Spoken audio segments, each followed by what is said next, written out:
नमस्कार दोस्तों, स्वागत है आपका हमारे चैनल पर। दोस्तों, लोकसभा चुनाव 2024 के छठवें चरण में वोटिंग हो चुकी है।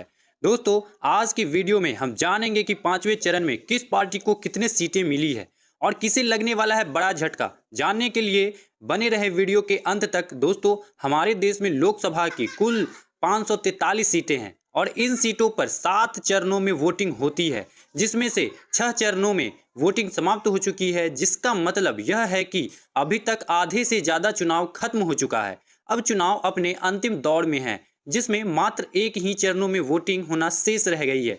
दोस्तों, इन 6 चरणों में ही पता चल जाएगा कि इस बार किसकी सरकार बनेगी और कौन होगा हमारा अगला प्रधानमंत्री। दोस्तों, आपको क्या लगता है कि इस बार प्रधानमंत्री कौन बनेगा? क्या वह नरेंद्र मोदी होंगे या फिर राहुल गांधी? कमेंट बॉक्स में अवश्य बताएं। तो चलिए दोस्तों, लेकिन अब वीडियो शुरू करने से पहले आपसे विनती है कि यदि आप चैनल पर नए हैं तो चैनल को सब्सक्राइब करना भी ना भूलें और यदि वीडियो पसंद आए तो वीडियो को एक लाइक अवश्य करें। तो चलिए सबसे पहले हम इसके बारे में।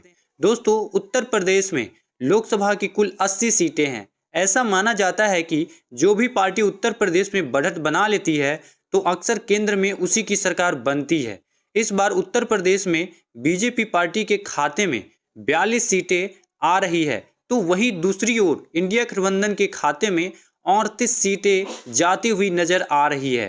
दोस्तों, उत्तर प्रदेश को बीजेपी का गढ़ माना जाता है, क्योंकि पिछले लोकसभा चुनाव में बीजेपी के खाते में उत्तर प्रदेश की 64 सीटें आई थी, परंतु इस बार उत्तर प्रदेश में बीजेपी की सीटें काफ़ी ज़्यादा गिर गई है। इसी के साथ दोस्तों, अब हम राज्य के बारे में। महाराष्ट्र उत्तर प्रदेश के बाद सबसे ज़्यादा लोकसभा सीटों वाला राज्य है। महाराष्ट्र में लोकसभा की कुल 48 सीट है, जिसमें से बीजेपी पार्टी के खाते में मात्र 16 सीटें, तो वहीं दूसरी ओर इंडिया गठबंधन के खाते में 3 सीटें आने का अनुमान है। दोस्तों, वैसे तो पिछली लोकसभा में बीजेपी के खाते में यहाँ पर ज़्यादा सीटें आए थे, परंतु इस बार शिवसेना के अध्यक्ष उद्धव ठाकरे, जो कि इंडिया अलायंस का एक हिस्सा है, जिसके कारण बीजेपी की सीटें महाराष्ट्र में कम हो गई है। तो दोस्तों, इसी के साथ अब हम बात करते हैं पश्चिम बंगाल राज्य के बारे में। पश्चिम बंगाल में लोकसभा की कुल 42 सीटें मौजूद है, जिसमें से बीजेपी पार्टी के खाते में मात्र 8 सीटें जा रही है, तो वहीं दूसरी ओर इंडिया गठबंधन के खाते में 4 सीटें जाने का अनुमान है। दोस्तों, पश्चिम बंगाल में ममता बनर्जी की पार्टी टीएमसी के खाते में 30 सीटें जाती हुई दिखाई दे रही है। वैसे तो ममता बनर्जी इंडियन अलायंस का ही एक हिस्सा है, परंतु वे पश्चिम बंगाल में अकेले ही चुनाव लड़ रही है और यहाँ पर भारी मतों से अपनी सरकार बनाती हुई दिखाई दे रही है। बात करते हैं देश के अगले राज्य बिहार के बारे में। बिहार में लोकसभा की कुल 40 सीटें मौजूद हैं, जिसमें से बीजेपी पार्टी के खाते में 15 सीटें आए हैं, तो वहीं दूसरी ओर इंडिया अलायंस के खाते में 24 सीटें आने का अनुमान है। दोस्तों, बिहार में भी बीजेपी पार्टी इंडिया गठबंधन से हारती हुई दिखाई दे रही है। तो चलिए दोस्तों, इसी के साथ अब हम बात करते हैं तमिलनाडु राज्य के बारे में। तमिलनाडु में लोकसभा के कुल 39 सीटें मौजूद हैं, जिसमें से इंडिया गठबंधन के खाते में 38 सीटें जाती हुई दिखाई दे रही है, तो कहीं वहीं दूसरी ओर बीजेपी गठबंधन एनडीए अपना खाता तक नहीं खोल पा रहे हैं। तमिलनाडु में बीजेपी पार्टी के खाते में एक भी सीट नहीं। दोस्तों, इसी के साथ अब हम बात करते हैं मध्य प्रदेश राज्य के बारे में। मध्य प्रदेश में लोकसभा की कुल 29 सीटें मौजूद है, जिसमें से बीजेपी पार्टी के खाते में 16 सीटें, तो वहीं दूसरी ओर इंडिया गठबंधन के खाते में 13 सीटें जाती हुई दिखाई दे रही है। दोस्तों, पिछले लोकसभा चुनाव के मुकाबले मध्य प्रदेश में भी बीजेपी की सीटें काफ़ी कम हुई है। दोस्तों, अभी तक के ओपिनियन पोल को देखकर तो ऐसा लग रहा है कि इस बार शायद ही बीजेपी अपनी सरकार बना पाए और शायद ही नरेंद्र मोदी प्रधानमंत्री बन पाए, क्योंकि हर एक राज्य में बीजेपी की सीटें गिरती हुई नजर आ रही है। चलिए दोस्तों, इसी के साथ अब हम बात करते हैं कर्नाटक राज्य के बारे में। कर्नाटक में लोकसभा की कुल 28 सीटें मौजूद है, जिसमें से 14 सीटें बीजेपी गठबंधन एनडीए के खाते में, तो वहीं 14 ही सीटें इंडिया गठबंधन के खाते में जाती हुई दिखाई दे रही है। इसी के साथ अब हम बात करते हैं गुजरात राज्य के बारे में। गुजरात में लोकसभा की कुल 26 सीटें मौजूद है, जिसमें से बीजेपी पार्टी के खाते में 18 सीटें जा रही है, तो वहीं दूसरी ओर 8 सीटें इंडियन गठबंधन के खाते में जाने का अनुमान है। दोस्तों, गुजरात को बीजेपी पार्टी का गढ़ माना जाता है। ऐसा माना जाता है कि गुजरात में बीजेपी पार्टी को हराना असंभव है, क्योंकि प्रधानमंत्री नरेंद्र मोदी और अमित शाह दोनों ही गुजरात से आते हैं और ऊपर से नरेंद्र मोदी गुजरात के मुख्यमंत्री भी रह चुके हैं, जिसके चलते गुजरात में भाजपा हमेशा जीतती आई है। दोस्तों, इस बार चलिए दोस्तों, इसी के साथ अब हम बात करते हैं देश के अगले राज्य राजस्थान के बारे में। दोस्तों, राजस्थान में लोकसभा की कुल 25 सीटें मौजूद है, जिसमें से बीजेपी पार्टी के खाते में 15 सीटें, तो वहीं इंडिया गठबंधन के खाते में 10 सीटें जाती हुई दिखाई दे रही है।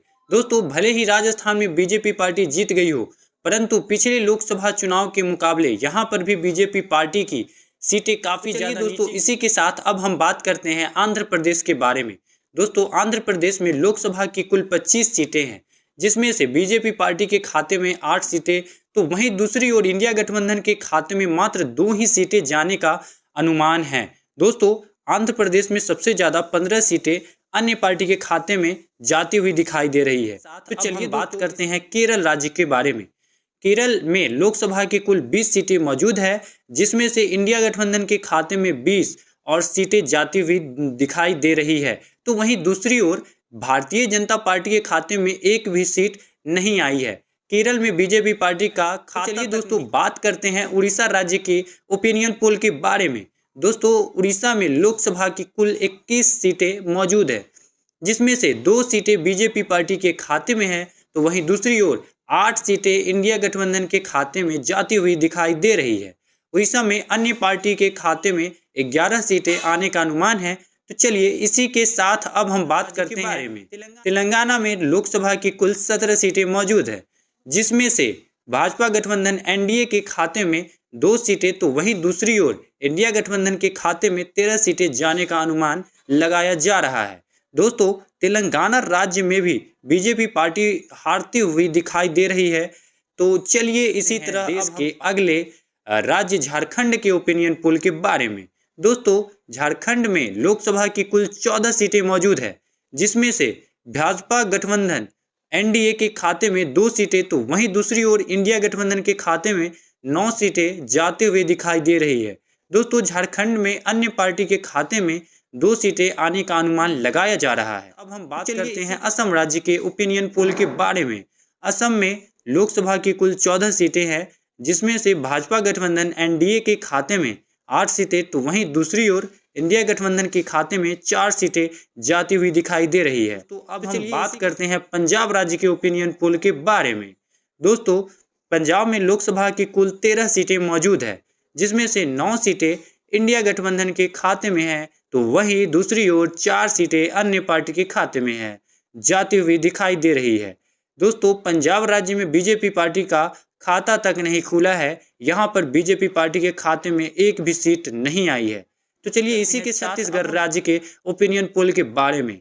दोस्तों, छत्तीसगढ़ में लोकसभा की कुल 11 सीटें मौजूद है, तो वहीं दूसरी ओर 6 सीटें बीजेपी गठबंधन एनडीए के खाते में, तो वहीं दूसरी ओर 5 सीटें खाते में जाती हुई दिखाई दे रही है।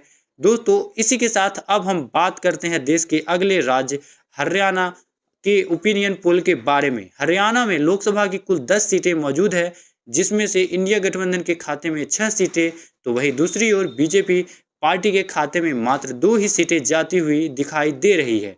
दोस्तों, हरियाणा को बीजेपी का गढ़ माना जाता था, क्योंकि पिछले लगातार 2 चुनावों में हरियाणा में बीजेपी के खाते में 10 सीटें आई थी, परंतु इस बार हरियाणा में खिलाड़ियों के आंदोलन होने के कारण यहाँ पर बीजेपी की सीट काफी ज्यादा पीछे गिर चुकी है। तो चलिए हम बात करते हैं उत्तराखंड राज्य के ओपिनियन पोल के बारे में। दोस्तों, उत्तराखंड में लोकसभा के कुल 5 सीटें मौजूद है, जिसमें से 4 सीटें भाजपा गठबंधन इंडिया के खाते में, तो वहीं दूसरी और मात्र 1 ही सीटें इंडिया गठबंधन के खाते में जाती हुई दिखाई दे रही है। तो दोस्तों, इसी के साथ अब हम बात कर लेते हैं के बारे में। दोस्तों, हिमाचल प्रदेश में लोकसभा की कुल 4 सीटें मौजूद है, इसमें से दो सीटें दोनों ही पार्टियों को मिलती हुई नजर आ रही है। तो चलिए इसी के साथ अब हम बात राज्य गोवा के बारे में। दोस्तों, गोवा में लोकसभा के कुल 2 ही सीटें मौजूद है, जिसमें से एक सीट दोनों पार्टी में बढ़ते ही नजर आ रही है। तो चलिए अब हम बात करते हैं मेघालय राज्य के ओपिनियन पोल के बारे में। तो दोस्तों मेघालय में मौजूद है जिसमें से एक एक सीटें दोनों पार्टियों के खाते में जाते हुए नजर आ रही है। तो चलिए इसी के साथ ही राज्य अरुणाचल प्रदेश के बारे में। दोस्तों अरुणाचल प्रदेश में लोकसभा की कुल 2 सीटें मौजूद है, जिसमें से एक सीटें बीजेपी गठबंधन एनडीए के खाते में, तो वहीं दूसरी ओर एक सीटें गठबंधन के खाते में यानी इंडिया गठबंधन के खाते में जाती। तो चलिए दोस्तों इसी के साथ अब हम बात करते हैं त्रिपुरा राज्य के बारे में। दोस्तों त्रिपुरा में लोकसभा की कुल 2 सीटें मौजूद हैं और यहाँ की दोनों ही सीटें भाजपा गठबंधन एनडीए के खाते में जाती हुई दिखाई दे रही है। तो चलिए इसी के साथ कर लेते हैं मणिपुर राज्य के बारे में। तो दोस्तों मणिपुर में लोकसभा की कुल 2 सीटें मौजूद है। यहाँ पर दोनों ही सीटें इंडिया गठबंधन के खाते में जाती हुई दिखाई दे रही है। दोस्तों पिछले लोकसभा चुनाव में मणिपुर की दोनों सीटें भाजपा गठबंधन एनडीए के खाते में गई थी, परंतु इस बार मणिपुर में काफी हिंसा बढ़ गई थी, जिसके चलते मणिपुर की जनता ने यहां से पलायन कर लिया था और यही वह कारण है जिसकी वजह से इस चुनाव में बीजेपी के खाते में मणिपुर की एक भी सीटें नहीं आई है। तो चलिए इसी के साथ के बारे में। तो दोस्तों मिजोरम में भी एक ही सीट है जो कि अन्य पार्टी के खाते में जाती हुई दिखाई दे रही है। बात करते हैं सिक्किम के बारे में। तो सिक्किम की सीट भी अन्य पार्टी के खाते में जाती हुई दिखाई दे रही है। तो दोस्तों इसी के साथ नागालैंड के बारे में। नागालैंड की सीट भाजपा गठबंधन एनडीए के खाते में जाती हुई दिखाई दे रही है। तो इसी के साथ अब हम राजधानी दिल्ली के बारे में। तो दोस्तों दिल्ली में लोकसभा की कुल 7 सीटें मौजूद है, जिसमें से 4 सीटें बीजेपी पार्टी के खाते में, तो वहीं दूसरी ओर 3 सीटें इंडिया गठबंधन के खाते में जाते हुए दिखाई दे रही है। तो चलिए इसी के साथ जम्मू एंड कश्मीर राज्य के बारे में। दोस्तों जम्मू कश्मीर में लोकसभा की कुल 5 सीटें हैं, जिसमें से 2 सीटें भाजपा गठबंधन एनडीए के खाते में, तो वहीं दूसरी 3 सीटें इंडिया गठबंधन के खाते में जाती हुई दिखाई दे रही है। तो चलिए दोस्तों इसी के साथ केंद्र शासित प्रदेशों के बारे में।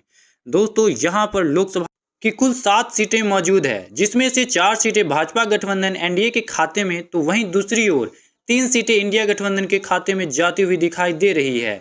दोस्तों हमने आपको लोकसभा के कुल 543 सीटों का ताज़ा ओपिनियन पोल बता दिया है, जिसमें से बीजेपी पार्टी खाते में 198 सीटें, तो वहीं दूसरी ओर इंडिया गठबंधन के खाते में 270 सीटें जाती हुई दिखाई दे रही है। अन्य के खाते में कुल 75 सीटें आने का अनुमान है। दोस्तों अभी तक के ओपिनियन पोल को देखकर तो ऐसा लग रहा है कि इंडिया गठबंधन बड़ी आसानी से केंद्र में अपनी सरकार बना लेगी और अगले प्रधानमंत्री के रूप में राहुल गांधी चुने जाएंगे। तो दोस्तों इसके बारे में आपका क्या कहना है कमेंट में अवश्य बताइएगा। वीडियो पसंद आ रहा हो तो लाइक और सब्सक्राइब जरूर कर दीजिएगा, और इस तरीके के ओपिनियन पोल और एग्जिट पोल के बारे में जानना चाहते हैं तो आप इस चैनल पर बने रहिए। लाइक और सब्सक्राइब जरूर कर दीजिए। धन्यवाद।